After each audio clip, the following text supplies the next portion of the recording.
Ìgbà tó tó gbá ní ṣe baálẹ̀ agbọ́n mi, ìran kọ̀ọ̀kan tó tó kọ̀ọ̀kan ní ṣe baálẹ̀ odò. Omi ọgbọ́n gorí afẹ́fẹ́, ètò pàtàkì látọwọ́ Àrẹ̀mọ Jésù. Senior apostle fún gbogbo pèdèpèdè pátápátá, ó dé pẹ̀lú koto omi ọgbọ́n. Gbogbo ọlọ́gbọ́n ayé ẹ súnmọ́ bí ẹjẹ́ àjọ bomi ọgbọ́n mu.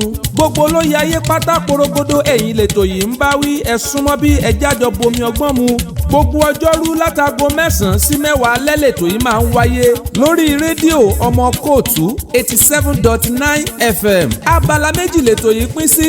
Abala àkọ́kọ́ láti jọ máa bù nínú kótó omi ọgbọ́n. Abala ẹlẹ́ẹ̀kejì láti ń gbàlejò lọ́lọ́kan òjọ̀kan lórí ètò. Gbogbo ọlọ́jà pátápátá tó fẹ́ kájí ó wọgbá, gbogbo aṣòwò tó fẹ́ rèrè ọjà, ó ti yá. Ètò pàtàkì rèé tẹ́ ẹ ti lè polówó ọjà yín torí pé ọmọ ẹ̀tà ní kọ́kọ́ tà kí gbogbo ẹranko tó tà. Bóyá ẹ fẹ́ polówó ọjà tàbí ẹ fẹ́ ṣonígbọ̀wọ́ ètò, ojú òpó tẹ́ máa pè sí ní 08088323852. Omi ọgbọ́n dé, ẹ jẹ́ àjọgbọ́n mú.